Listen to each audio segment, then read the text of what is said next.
I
feel blessed, that's evident. I'm the best I've ever been. So if they ask you how I feel, what's up? I'ma tell you I feel amazing. I feel blessed, that's evident. I'm the best I've ever been. So if they ask you how I feel, what's up? I'ma tell you I feel amazing. I feel blessed, that's evident. I'm the best I've ever been. So if they ask you how I feel, what's up? I'ma tell you I feel amazing. I feel blessed, that's evident. I'm the best I've ever been. So if they ask you how I feel, I'ma. Well, ladies and gentlemen, boys and girls, do not adjust your smartphones, TVs, or computer screens. No, I am not Darnell Playmaker Solins. No, I am the EP of all EPs. And I'm also the man who's in charge of BS3 Presents, the morning shift of Cole Johnson, mentality, total football talk, and all that stuff. Cole Johnson, the host of all hosts and the mad scientist. That's right, I am in subbing for my man Playmaker because he's feeling a little bit under the weather. But we're still going to give you straight with no chaser action on the college gridiron scene. Now, let me see, in about 25 hours or so, kickoff to the Orange Bowl will happen. That's right. Notre Dame and Penn State will be going at it. And then Friday night, the Cotton Bowls turn with Texas and Ohio State. Now, you all know that I have an affinity for Texas. I have a lot of choice words for them. But I do have this question for Playmaker. I thought James Franklin and Ryan Day had hot seats. Now that both teams are in the National College Football Semifinals, I bet you those seats are as hot as how it is outside in most of America. And right now, for me, it's under 32 degrees. I told you, Playmaker. People forget about Michigan. They'll forget about the being losers in top tens with Penn State, and they'll focus on if they got to, or at least they got close to, the national championship, where they get to hoist that crystal ball. No, it's not the crystal ball. Where they get to hoist that stupid computer, that BCS computer. No, it's not that. That's right. When they get to hoist that golden cylinder, they call a championship trophy. Well, enough of that. Time to rub it in on Playmaker's face. Let's talk about what has happened over the past week or so on the gridiron scene in college football. All right, let me see here. Where should I start? All right. Well, I guess we could do uh, the Fiesta Bowl first. Why not? You had the number 3 seed Boise State. They were waiting for Penn State to come in, and they were still waiting when the game was over. 31-14 was the final score. Unfortunately, Boise State had nothing for the Nittany Lions. Penn State was ready to roll. They were ready to go, and they smoked. They smoked Boise State as if the turf was blue, but of course it was green because they were playing in the desert. This game was all Penn State from opening kickoff to the final gun. Now, yeah, you're saying, well, wait a minute. You look at the stats. Boise State, they gained more yards. They had more first downs. They even had a bigger time of possession. Well, duh. I mean, with Ashton Genty, they should. But check out the stat that really matters. That's right. You see the turnover stat. I see 1 with Penn State, and I see 4 with Boise State. In big games, you cannot turn the ball over, no matter how well your offense runs, and no matter how good or stingy your defense is. If you turn the ball over that many times, chances are you're going to lose the game. And unfortunately for Boise State, they become spectators again. Now, does this mean that they aren't the big boys on the block? No, no. They've arrived. They just have to learn how to take that next step. As for Penn State, I actually had to give them credit. They actually came up big with a team that actually had a number less than 10, no, number less than 11 for a ranking. So I got to give James Franklin props. That's what, your second win against a top 10 ranked team in your tenure? Well, hopefully you can continue it. Uh, Nothing really to write home on the Penn State side except for the rushing. I mean, you got Mr. Allen for Penn State getting 134 yards on 17 carries. So that basically meant that, well, no matter how hard Boise State tried to stop uh, the uh, the Nittany Lions, they just simply couldn't do it. Genty got over 100 yards, but it took 30 carries to do it. Uh, you had Manson got over 300 yards, 23-35 for 300 yards. And those 4 turnovers I mentioned, 3 of them came on his arm. He also did have a touchdown, but still 3 turnovers. And the receiving, you really don't have to doesn't really matter for Penn State. Mr. Lauder, 4 receptions, 96 yards on a touchdown. Actually, that didn't matter either because you had a team that took advantage of the mistakes that Boise State made. And that's just how it rolls.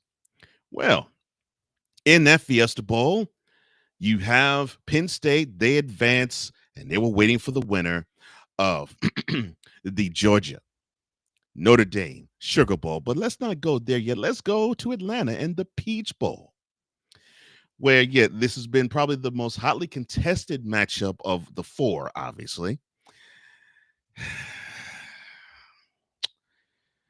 39-31, Texas wins in double overtime.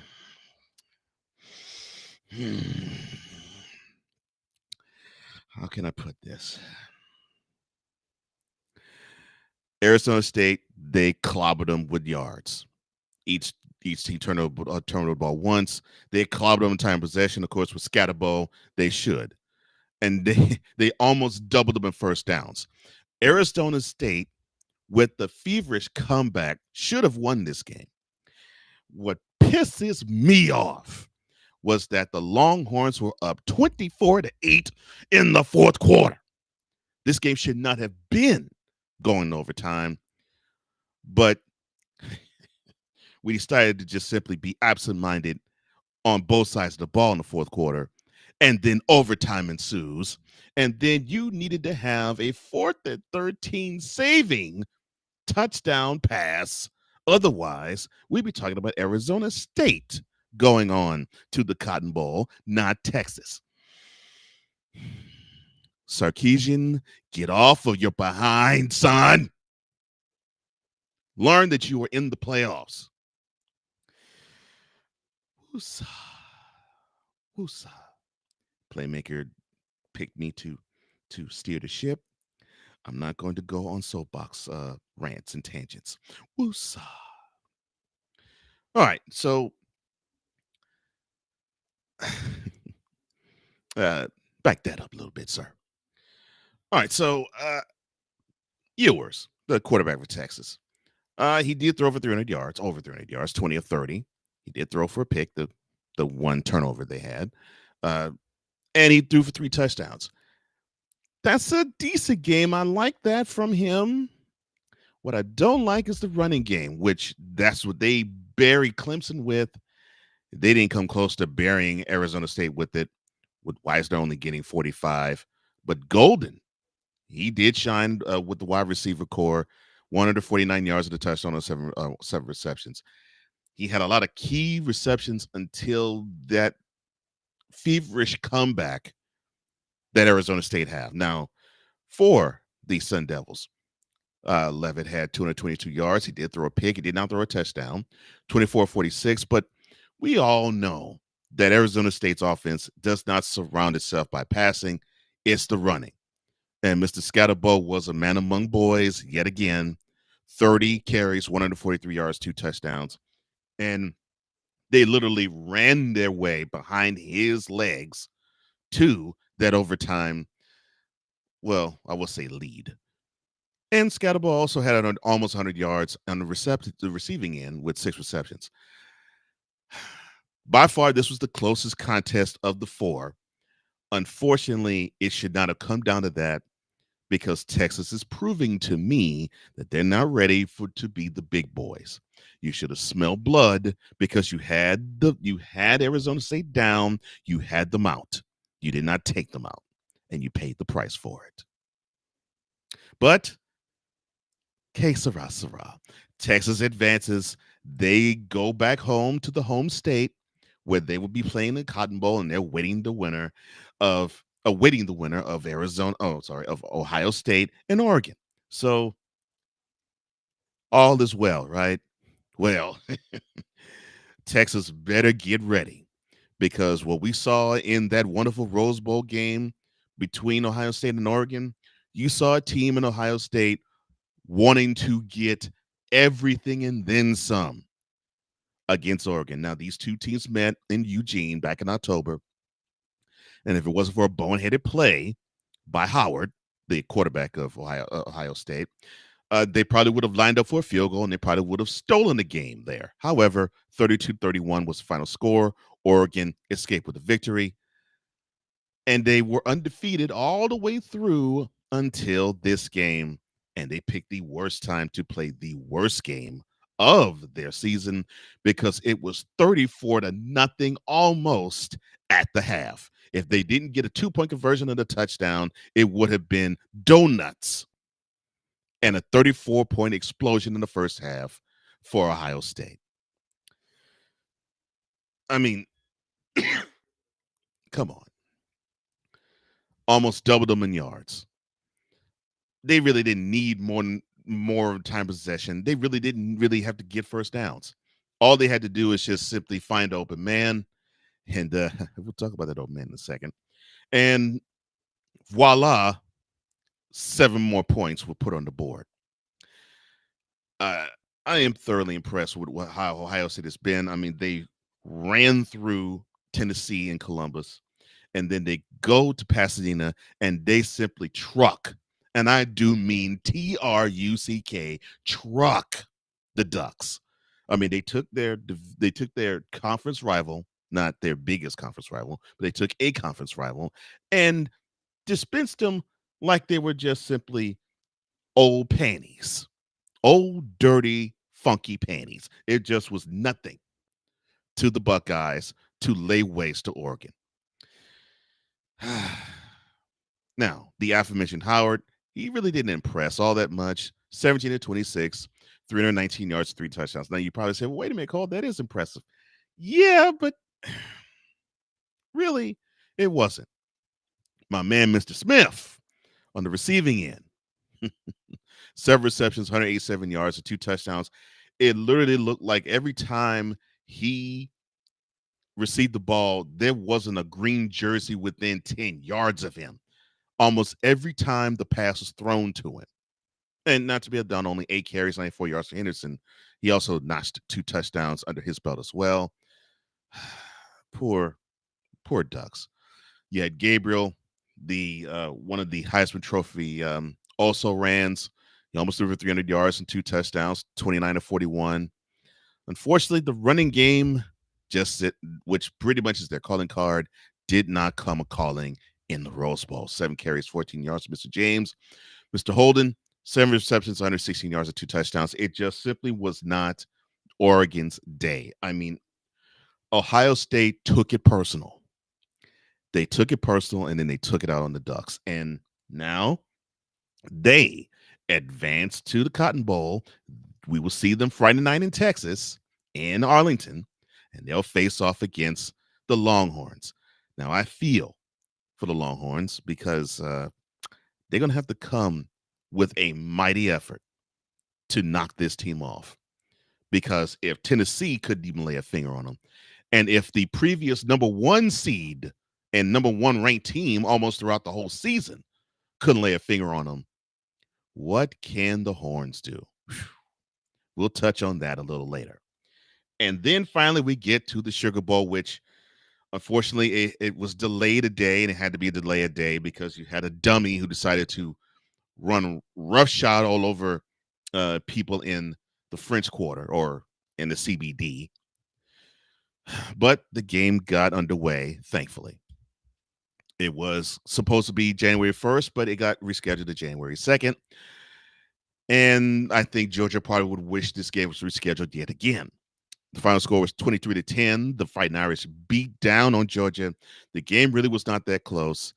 And Notre Dame basically dictated this one with a whole lot of physicality. I'm big on Georgia. Unfortunately, even though they gained more yards and they had more first downs, the 2 stats that really are telling, time of possession, which was less for them than for Notre Dame, and Notre Dame not getting a turnover, or not turning the ball over, but they're getting 2 takeaways from Georgia. That sort of spelled the difference, along with the failed execution of the team. Of course, that failed execution really is highlighted by the fact that you did not have Carson Beck at quarterback. You had Gunnar Stockton at quarterback. We'll touch on that in a minute. Now, Leonard, who, of course, is transferred from Duke, not impressive, but he doesn't have to be impressive. All he has to do is lead. All he has to do is manage the game and lead. 15-24, 90 yards and a touchdown. That's all he has to do. Leonard on the ground, 14 carries and 80 yards. And through the air, Faison, not all that impressive. 4 receptions, 46 yards. Basically, this game was all about Notre Dame's defense. The aforementioned Stockton, 20 of 32, 234 yards and a touchdown. You had Etienne, who he was feeling himself later in the season. He just simply could not get started. 38 yards on 11 carries, and only a 67-yard reception for one Mr. Smith. I mean, this was just a thorough domination of one of the perennial powers, or at least the latest perennial power in college football. This was the weakest team in the last 5 years that Georgia has fielded, and Notre Dame put a foot to them. I mean, it was just not even close. And congratulations to Marcus Freeman. Now, I'll admit, I have been on his behind because he should not have lost a game to, of all teams, Northern Illinois in South Bend back in September. Yet he did. But whatever he told them boys after that game, and in the week that led up to Purdue, which was the next game, it must have worked, because they have looked a whole lot more focused ever since, and they have run the table. So we went through the quarterfinals of the playoff. You have the semifinals. You have the Orange Bowl between Notre Dame and Penn State. That will be tomorrow night. If you're watching this Wednesday, if you're watching this Thursday, it'll be tonight. If you're watching this after that, well, the game has already been played. And Friday night, you'll have the Cotton Bowl. Sorry, the Orange Bowl will be in Miami. Cotton Bowl, that will be in Arlington, Texas, or in between Fort Worth and Dallas. Texas, Ohio State. Now, if you want rankings, you have Penn State at number 6. You have Notre Dame at number 7. You have in the Cotton Bowl, or Ohio State at number 8, and Texas at number 5. So, yes, it is telling that all of the top 4 seeds fell to the bottom 4 seeds. It wasn't so surprising with the Texas-Arizona State and the Ohio State-Oregon contest, because Ohio State and Texas actually were favored. Surprisingly, they were. I thought I thought Oregon would come a little harder. They didn't. Oh well. Now the big line that Texas had, I thought that was a little too big, and they proved to be correct.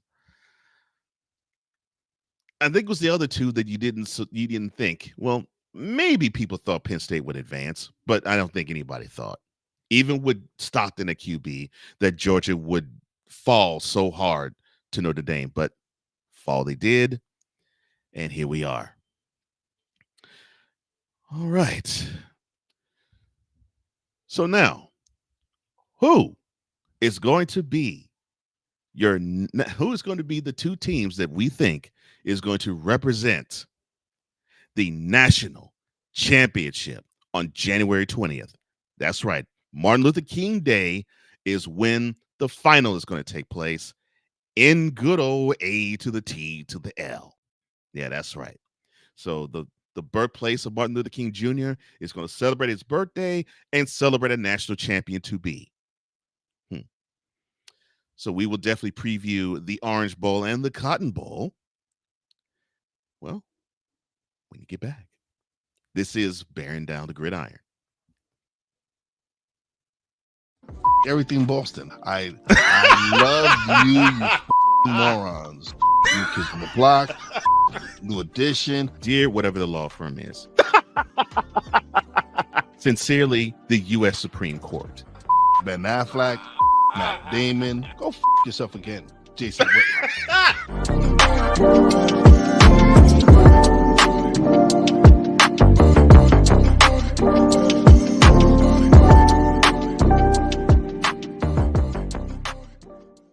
Join Ryan McCarthy. I became a Jets fan because Kermit the Frog was my favorite Muppet because he was green, and the Jets wore green. That's how I became a Jets fan. And Dustin Henry. ESPN is cashing all in on let's pay a few personalities and we'll just kind of fill in the gaps. As they walk you through all of the world of sports from their perspective. The Albany Empire, it's a literal circus. No credentials required. Where, Ryan, say the tag. Where you don't need a press pass to talk sports. Every Monday at 8 p.m. Eastern, 7 p.m. Central. On YouTube and where you can find all podcasts.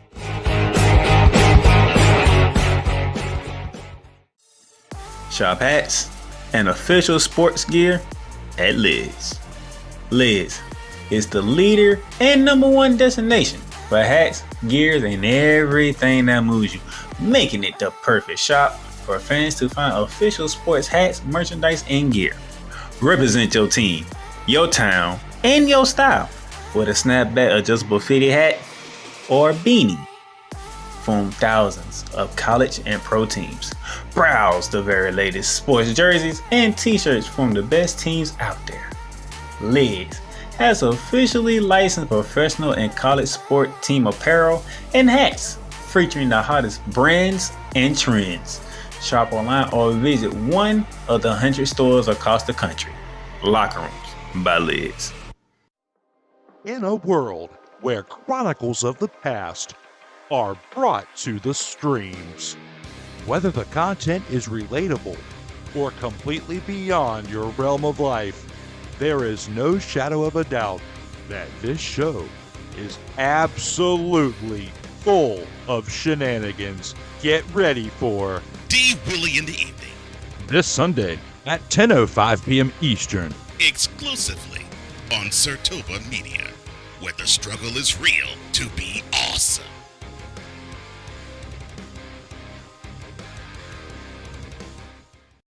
Oh, yes. The tradition, the pageantry, the spectacle, the history, The slut. Wait.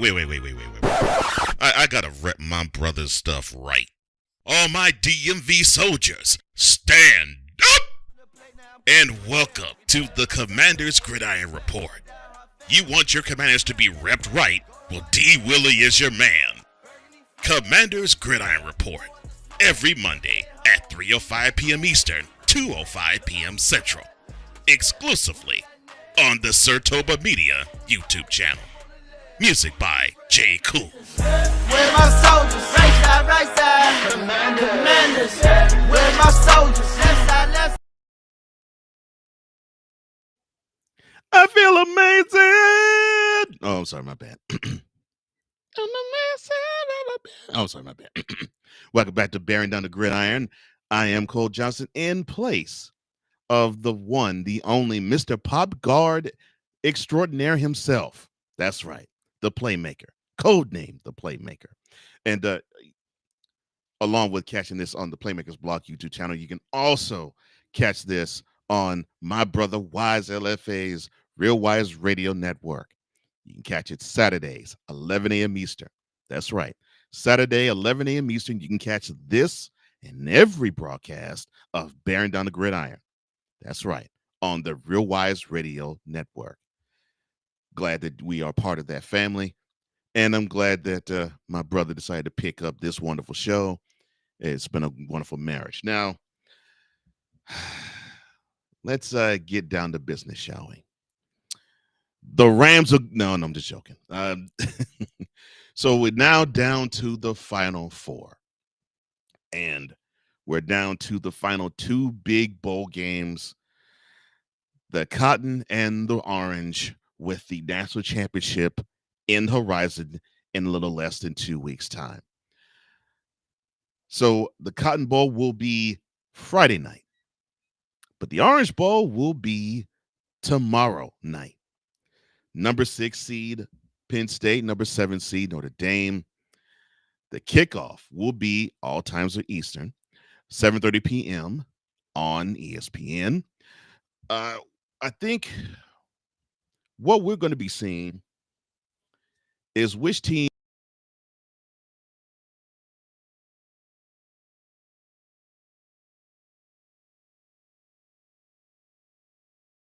team, and you have a team that really acts like a Big Ten team, although they're independent. Both want to assert their physicality in the festivities. So which one is going to assert it better? Both teams have already played 2 games en route to now. So we'll do a little bit of a comparison, shall we? Penn State first. So they had Happy Valley jumping, and SMU came to town. They froze physically and schematically. The final score was 38-10. I mean, Penn State jumped out to a 21-0 lead before SMU could have blinked. They controlled that game from start to finish, similar to the Fiesta Bowl. And when they played the Fiesta Bowl, I think what we had to understand is that you had a team in Penn State that I believe they had a chip on their shoulder, because they were hearing people like myself saying, yeah, you have a problem with teams that have one digit in front of their names whenever you play them, because you have issues playing ranked teams. We can think of one team that every year you play them, they're ranked, which is Ohio State. And in the 11 years, I believe, that James Franklin has actually been the coach of Penn State, you've been 1-10 against them. So they've had trouble beating top 10 ranked teams. Well, SMU was 11th, so they weren't in the top 10. But Boise State, you could say, was. They were ranked 3rd, and they trounced them.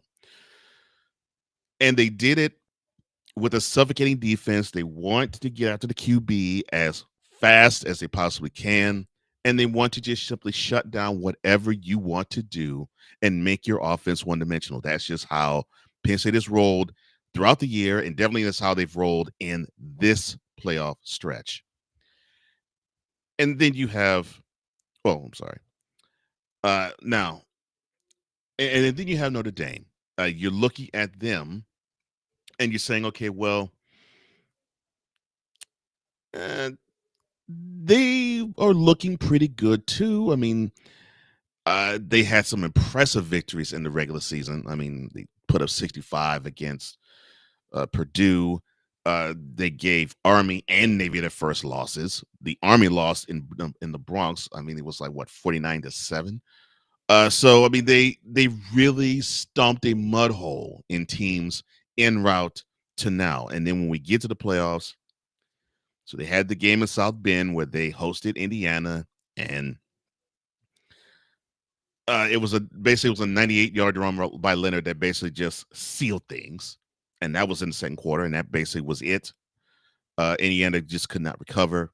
They just simply were out muscled by Notre Dame, and I don't even think it was the moment was too big for them. They just simply were out muscled by them. And then you get to the Sugar Bowl where we talked about it earlier. They started the scoring in the second quarter, and they just simply shut Georgia down. They seem to have this 11-on-1 feel when it comes to defense. They want to suffocate you. I'm not going to say they have athletes all around, but they do have more athleticism than usual for a Notre Dame program. And only when you have an 11 as one type of defense, you're thinking, okay, they rally to the ball when it tackles. And you probably see about 3-4 guys around the ball every time a tackle is made. So, you know, there's going to be a lot of pressure that's stressed on both QBs. And on offense for Notre Dame, look, they're not great shakes. They're opportunistic on offense. Whatever they can get, they'll take. And they want to establish it with the run, but they just don't want to turn the ball over. That really is it. They want to have Leonard manage the game. And if he can manage the game, he's good. Now, now for injuries, you have Penn State's defensive end, Mr. Carter. He'll be a game time decision. Well, for Notre Dame, though, Mr. Love, the running back for them, it looks like he will be good to go tomorrow night. And speaking of Penn State, Mr. Franklin, the head coach of the Nittany Lions, he decided to just simply poke the leprechaun. I can't say bear, but he decided to poke the leprechaun in saying that college football playoff, it needs, quote, uniformity, close quote. You know, because every team should play for a conference championship game. Well, here's the thing, Mr. Franklin. When you can make the money that Notre Dame makes, and you can make the money for college football the way that Notre Dame does, then you can talk whatever game you want. They don't need to be in a conference. That's why they aren't affiliated with one. Otherwise, they would have been long affiliated with the Big Ten long before you decided to sign your John Hancock on the dotted line to be the Penn State head coach. Notre Dame is smart. They are the program that you talk about, whether they are 11-1 or 1-11. I mean, we talk about Notre Dame because everybody and their mama either wants to be there or they want to beat them. And if you want to know how impactful a program like Notre Dame is, Texas tried to do the same thing last decade. They wanted to flex their muscle in terms of how much they can make it rain in the club, so to speak. And they couldn't get too far because they had to be reminded, you're not the program you think you are. And remember, they stepped out, and you had Notre Dame. They stepped out. They signed on the dotted line with NBC back in the early 90s that every home game, and it still is to now, every home game will be televised by NBC. And that's been the running case for the last 32 years. Well, Texas, they were like, well, okay, you got Notre Dame. They have home games played on NBC, which, if you don't think that is a recruitment tool, I don't know what you're smoking. because it is one. It's probably the best, to me, it's probably the best recruitment tool that any team has. National profile. You'll get a chance to play in front of a big time national crowd, and people love you in New York. People love you in LA. People love you in the Midwest. Uh, all the academies love you. Army, Navy, maybe not so much Air Force, but and we're Catholic school. We play Catholic schools too, like Boston College. So I mean, you have all those ties that are in Notre Dame. What Texas was like, okay, well, they have this national platform. All right, fine. They can have a national platform. We'll have our own network. So they decided to have a subsidiary, ESPN channel. I mean, they still have it, but tell me the last time that any of you tuned in to a Texas game on the Texas ESPN channel. Whew, man, that silence is deafening. Look, Franklin, Notre Dame is a special case. You can claim they can play, they have to play. They must play for a conference championship. How dare the big boy go in and not have to do a conference championship? Because they are the straw which stirs the NCAA drink. That's why, Mr. Franklin. So if you can get Penn State up to that level, because it used to be an independent. Penn State used to be an independent just like Notre Dame, but I guess a lot of people, led by Joe Paterno, decided we may need to be affiliated with the conference. Big Ten, hello. So you can give me that conference championship game crap all you want. Fact of the matter is, beat the team in front of you. And yes, the team that's in front of you is Notre Dame. And tomorrow night, you get your chance to prove that maybe you need to have more uniformity and tell the big baddies from South Bend they need to play in a conference championship like you did. But the thing is, Notre Dame does not. So prove it to them. That is how you get it to change. Prove it to them. Prove it to them like in the two-team BCS championship race, where when Notre Dame had great years and they qualified if they had 0 or 1 loss on their schedule. When you had SEC teams boat race them in the championship game, or when it became 4 teams, the conference, not the conference, the national semifinal game. And then you had the committee actually do a double take. Well, maybe this team shouldn't play because I don't think they're as good. The name is strong, but the team sucks. Do that again in Notre Dame. Don't whine, don't kvetch, don't whimper. Because it makes me think that you're going to fall again. This time to the Golden Domers. And their favorite.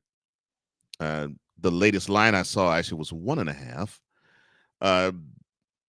But their favorite. So you have the case that you can build to your boys, your young men. You're being disrespected. Yeah, you Middle Pennsylvanians are being disrespected. They're thinking Notre Dame is going to beat you. America wants Notre Dame to be 1/2 of the championship game. You could sell this beautifully to your locker room. That's right. The Navy and white are being grossly disrespected. They want to see the Navy in the gold, and we have to put a stop to that. We have to upset America. Come on, tell them that, Franklin. But you might falter yet again. The Orange Bowl, sponsored by Capital One. You will see that game on ESPN, 7:30 p.m. tomorrow night. That's right, January 9th, tomorrow night.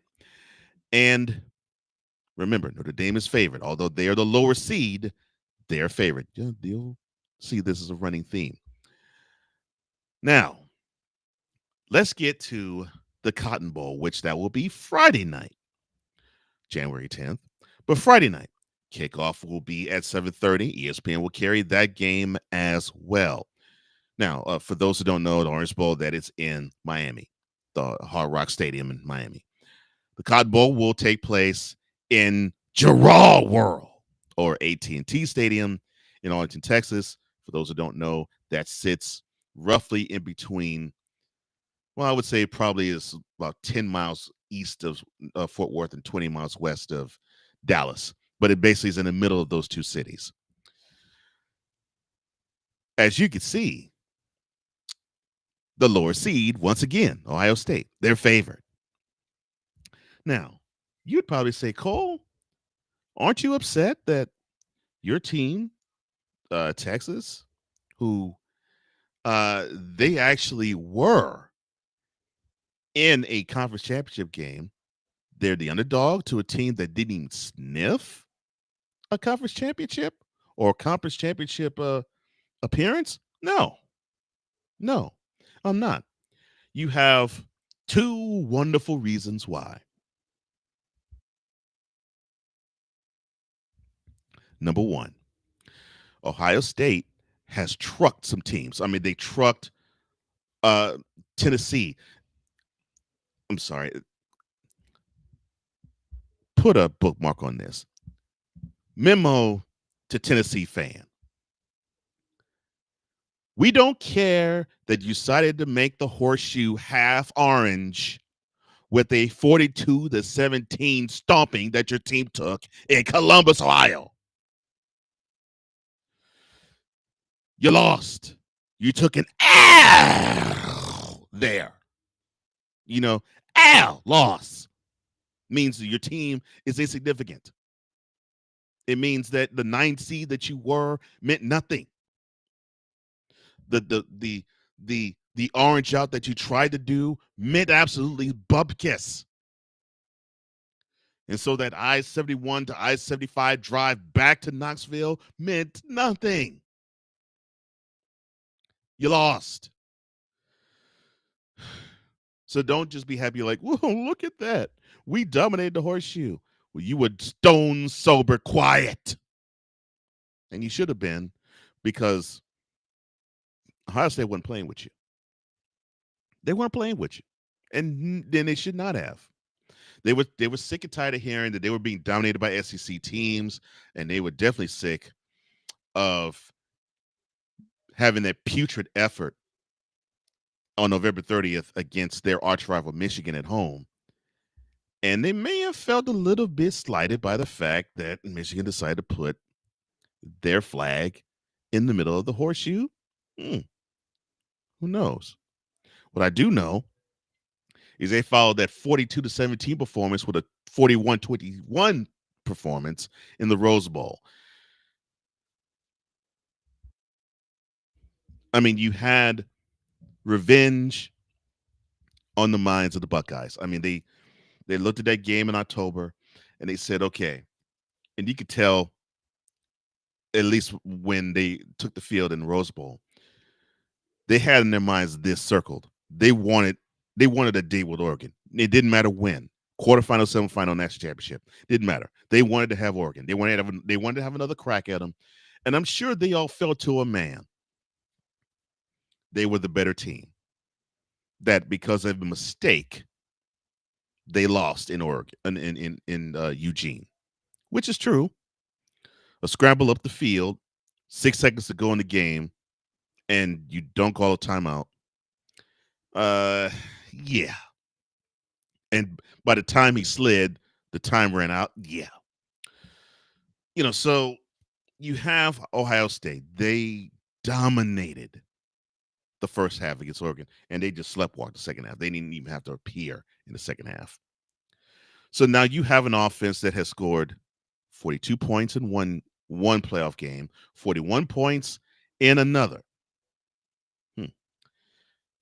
Texas, you have your work cut out for you. That's one. And two, your road to get here.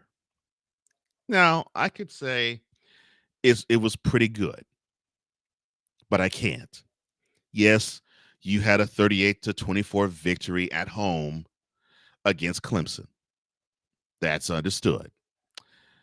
Unfortunately, what is also understood It's that you had control of that game, 31-10, I believe, and then all of a sudden you blink and it's 31-24. Follow me here. I see a pattern. You woke up in the fourth quarter. You decided to put forth a touchdown to make the final score what it is. Then you go from Austin to Atlanta, somewhat of a house of horrors type of thing. The SEC championship game was there. You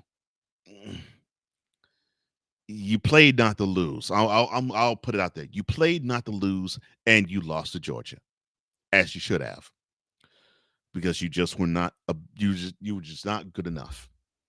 But you played in the Peach Bowl. You were good enough to beat Arizona State. You were good enough to have a 2-touchdown with 2-point conversion leads on them.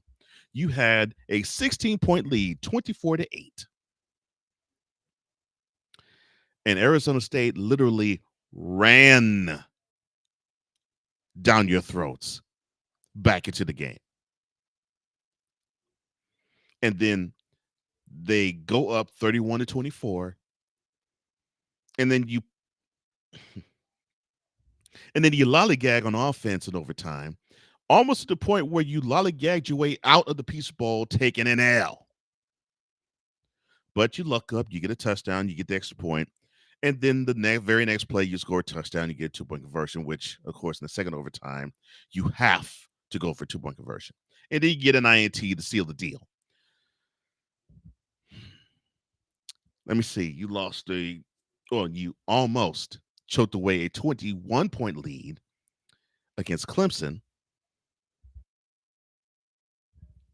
You did choke away a 16-point lead in the fourth quarter to Arizona State, and you had to put forth a miracle touchdown to save the game and for you to get the touchdown and a 2-point conversion in the second overtime to get the final score that you got here and to get the Cotton Bowl placement that you now currently enjoy. But you're not dealing with a team that is going to roll over. Now, am I hoping that they revert back to when they played Michigan and they took Michigan for granted and they thought, oh, we're 20-point favorites. We will steamroll this team. They're busters. They're jokes. No, I don't think they are. I don't think they are because I think the message has gotten through to them. They think you are a joke. Let's show them who the real jokes are. And so far, people are laughing at Tennessee, and they're laughing at Oregon. Texas, it's your turn. And I'm not saying that I'm rooting against you. I'm rooting for you. I want you to win. But the way you have been in the playoffs and the way Ohio State has been, you can't choke away these double-digit leads. You choke away any lead against Ohio State, you might as well pack up right there. You might as well pack up on the field and take that long trip from Dallas to Austin with an L and say to Ohio State, congratulations, you won this game. Have fun in the national championship. We'll be watching. Because that's exactly what you will be doing. You have the ability to be physical with Ohio State. You have the ability to do it. You have a running game that for some reason it's here one game, it's gone the next. And that running game is necessary for Ewers to be stabilized, because if that running game isn't there, he's not so sure with the arm. I'm not saying he's bad. I'm saying he's not confident with it. Howard on the other end looks like he's found his mojo, and he's just connecting dots. It's not even they're not even playing. I mean, Ohio State is coming for next. And Longhorns, you better not lay down on that chopping block, because your neck is about to be chopped off. You know, and Playmaker knows, I do this straight with no chaser. I think Notre Dame is going to go on to the national championship. Texas, you better prove me wrong. Ohio State is going to beat you down. and they're going to beat you down bad. And you're not going to like the beating that you're going to receive in Dallas. You're not going to like it. You're not going to like it, but you'll have to take it. And then we'll all be hearing, well, we see SEC, all you suck. No, it's not the SEC sucks. It's you have a blue blood program stepping up to the plate, as they should.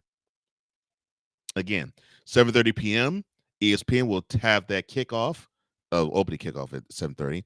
ESPN will carry the game.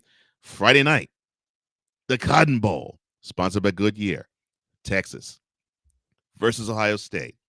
Now, who between Ohio State and Texas and Notre Dame and Penn State do you believe is going to play for the national championship in Atlanta? In the description, under the description box below, give us your thoughts as to who you believe is going to be representing the 2024 or 2025, but for the 2024 year national championship. Well, I hope you enjoy the wonderful viewing that you'll have tomorrow night with Notre Dame and Penn State, and Friday night with Ohio State and Texas. I'm sure those will be good games. Those four have actually played pretty well throughout the playoffs thus far, and for the exception of one game, and that would be Texas and Arizona State. Every team that we have seen in this field that has gone to the semifinals, they have won by double digits, except for that one game by Texas in the Peach Bowl. Every game these two teams, every game these four teams have played, they have beaten their opponents by double digits. So hopefully we will not see two more double-digit victories / defeats. Hopefully we'll see a competitive game. Hopefully we'll see competitive games in Miami and in Arlington, respectively. But what I hope that we'll be seeing more than anything is the fact that people will say that this is what we need to have, and we need to have more of it. This college football playoff, I actually have enjoyed it, and I want to see more of it. I want to see where they go with this, how they continue with it, because so far in the very first year, I'm loving what I am seeing. Well, I believe that is all that I have for this edition of Bearing Down the Gridiron. Now, you can catch me. Well, I've been on a hiatus for a minute, but I'm going to be coming back.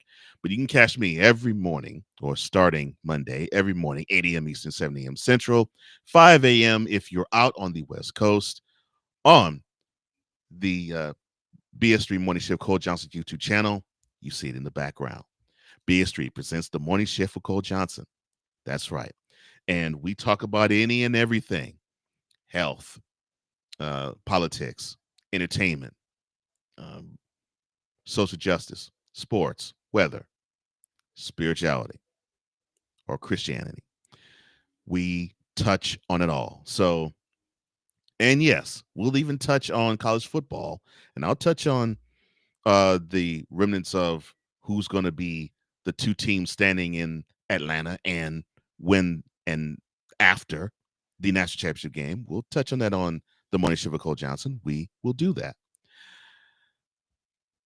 Well, more than likely, you'll be seeing the Playmaker coming back next week, and he'll review the Cotton Bowl and the Orange Bowl, and he will give you a preview to the national championship game between either Ohio State and Texas against Penn State or Notre Dame. Well, until then, I hope you have a great rest of your week and weekend, and we will see you next week for the Playmaker, the Pop God Don. I am Cole Johnson, the EP of all EPs, the mad scientist, and the host of all hosts, here to bid you adieu and have a wonderful rest of your day. So long, everybody.